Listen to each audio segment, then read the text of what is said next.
दो एकादशी है, किस दिन व्रत करना है? तो देखो आपको समझाएं। भागवत के अनुसार यहाँ लिखा है युक्ता सांवत्सरम वीरो दधार द्वादशी व्रतम। राजा अम्बरीश जी व्रत करते हैं, भक्त जो भगवान को भजे वो वैष्णव है। राजा अम्बरीश जी भी एकादशी निष्ठा से करते हैं, लेकिन यदि दो द्वाद एकादशी हैं तो विचार करना चाहिए कि पहली वाली एकादशी जिस दिन आई उस दिन सूर्य उदय के समय कहीं दशमी तो नहीं है। यदि सूर्य उदय के समय दशमी है तो फिर दूसरी एकादशी को व्रत करना चाहिए। पर साथ में एक और नियम है कि दूसरी एकादशी तो आप करोगे, लेकिन इसका भी ध्यान दो कि अगले दिन तीसरे दिन द्वादशी पारण के लिए मिल जाए। ये बात भी भागवत में लिखी है। यदि कोई द्वादशी में पारण नहीं करता, द्वादशी एकादशी का जो व्रत करते और द्वादशी तिथि यदि उनको पारण भोजन करने को नहीं मिलती तो उसको दोष लगता है। एकादशी का फल तो मिलेगा नहीं, फालतू में दोष लग जाएगा।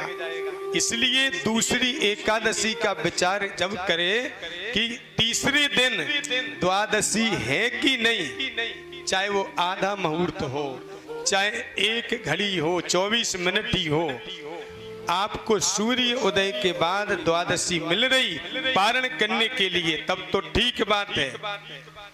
और आपको द्वादशी तिथि बिल्कुल भी तीसरे दिन नहीं मिल रही पारण के लिए तो पहली वाली एकादशी का व्रत करना चाहिए। ये विचार करें। भागवत के अनुसार स्पष्ट लिखा है युक्ता सांवत्सरम वीरो दधार द्वादशी व्रतम।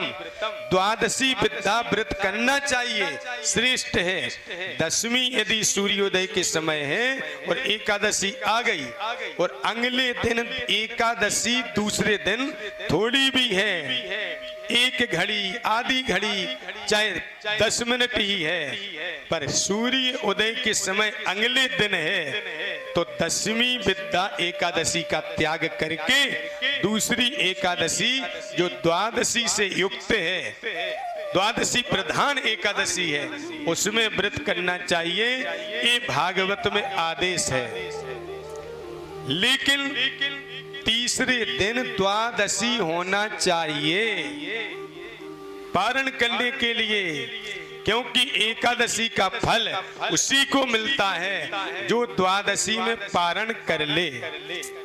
यदि तीसरे दिन द्वादशी बिल्कुल भी नहीं है तो उससे अच्छा पहली वाली एकादशी व्रत कर ले। और दूसरे दिन की एकादशी का व्रत कब करना चाहिए? जब तीसरे दिन द्वादशी पारण के लिए मिल जाए तो एकादशी पहली वाली त्याग देवे और दूसरी वाली व्रत को करे। ये बात स्पष्ट लिखी, कोई झगड़ा ही नहीं है। पर भागवत की कथाएं करते हैं और फिर भी फेसबुक पे पोस्ट डालते हैं उल्टे पुल्टे, त्रयोदशी में पारण कर रहे, ऐसे कई बार होता है।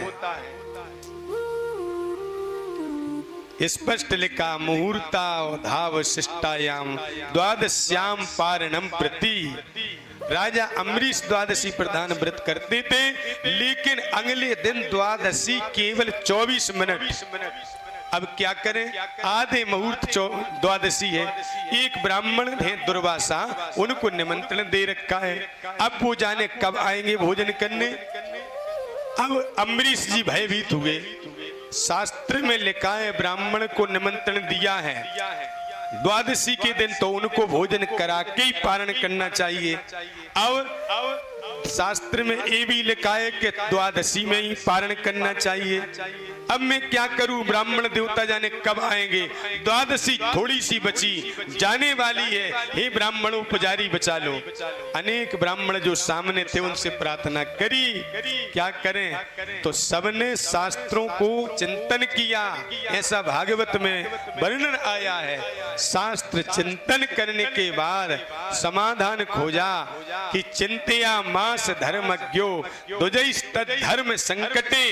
जब दुज अम्बरीश संकट से ग्रसित हुआ, संकट में फंसा कि दुर्वासा को निमंत्रण दिया, जाने कब आएंगे, दुर्वासा को खिलाए बिना भोजन करेंगे पारण तो दोष लगेगा, और दुर्वासा जी का इंतजार करेंगे, द्वादशी जाने वाली है, त्रयोदशी आने वाली है, और त्रयोदशी में पारण करेंगे तो भी दोष लगेगा।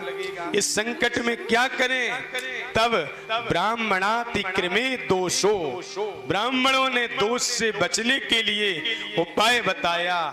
द्वादश्याम यद पारणे, एकादशी में व्रत किया जिसने, जो एकादशी को महत्व देता है, द्वादशी में हर स्थिति में पारण करना चाहिए।